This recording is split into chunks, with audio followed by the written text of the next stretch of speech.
బుల్లితెర కామెడీ షోల్లో అలరించే twin ధారావాహికలు Jabardasth, extra Jabardasth. గురు శుక్రవారాల్లో ప్రముఖ టీవీ ఛానల్లో ప్రసారమయ్యే ఈ కామెడీ షోలకు ప్రత్యేకమైన ఫ్యాన్ బేస్ ఉంది. టీవీ చూడని వారు సైతం ఈ షోలను చూసి హాయిగా నవ్వుకుంటూ ఉంటారు. ఇక ఈ నవ్వుల షో ద్వారా ఎంతోమంది సామాన్యులు ఫేమస్ అయిన సంగతి విదితమే. ఎంతోమందికి పేరు తెచ్చింది ఈ షో.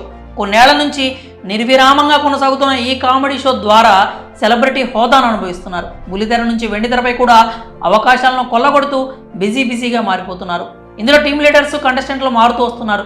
తమదైన కామెడీతో కితకితలు పెడుతున్నారు. అలాంటి వారిలో నూకరాజ్ కూడా ఒకరు. పటాస్ నుంచి జబర్దస్త్లోకి తీసుకొచ్చిన టాలెంటెడ్ నటుడు అతడు. నాన్ స్టాప్ నూకరాజ్ పేరుతో టీమ్ లీడర్ అయ్యాడు. తనదైన కామెడీ పంచులతో నవ్విస్తూ ఉంటాడు.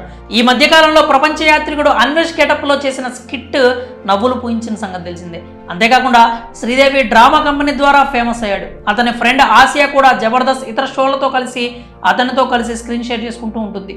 జీవితంలో ఎన్నో స్ట్రగుల్స్ పడి సక్సెస్ చూసినా వీరికి కష్టం విలువ బాగా తెలుసు. ఇప్పుడు కష్టంలో ఉన్న ఓ మహిళకు సాయం చేసి తమ పెద్ద మనసును చాటుకున్నారు ఈ జంట. హైదరాబాద్లో గీత అనే యువతి ర్యాపిడో నడుపుతూ పిల్లల్ని, కుటుంబాన్ని పోషిస్తోంది. భర్తకు యాక్సిడెంట్ అయినా కూడా అధైర్యపడకుండా ఏదో ఒక పని చేసుకుని కుటుంబాన్ని పోషించాలని ర్యాపిడో డ్రైవర్గా మారింది. ఈ ఫ్యామిలీకి సాయం అందించారు నూకరాజు, ఆసియా. ఆమె ఇంటికి వెళ్ళి వారి బాగోగులు అడిగి తెలుసుకున్నారు. తాను ఉద్యోగం చేస్తున్న క్రమంలో ఎదురవుతున్న సమస్యలను వారితో పంచుకుంది. ఆమెలో ధైర్యం నింపుతూ కొంత అమౌంట్ ఇచ్చారు నూకరాజు, ఆసియా. వారి సాయానికి ఆ మహిళ కంటతడి పెట్టుకుంది. వారి కాళ్లపై పడిపోయింది. అలాగే ఆమెకు ఆర్థిక సాయాన్ని అందించాలనుకుంటే నంబర్లు కూడా యూట్యూబ్ ఛానల్ ద్వారా పంచుకున్నారు ఈ ఇద్దరు. తమ కష్టాన్ని ఎవరో అర్థం చేసుకోలేకపోయారు.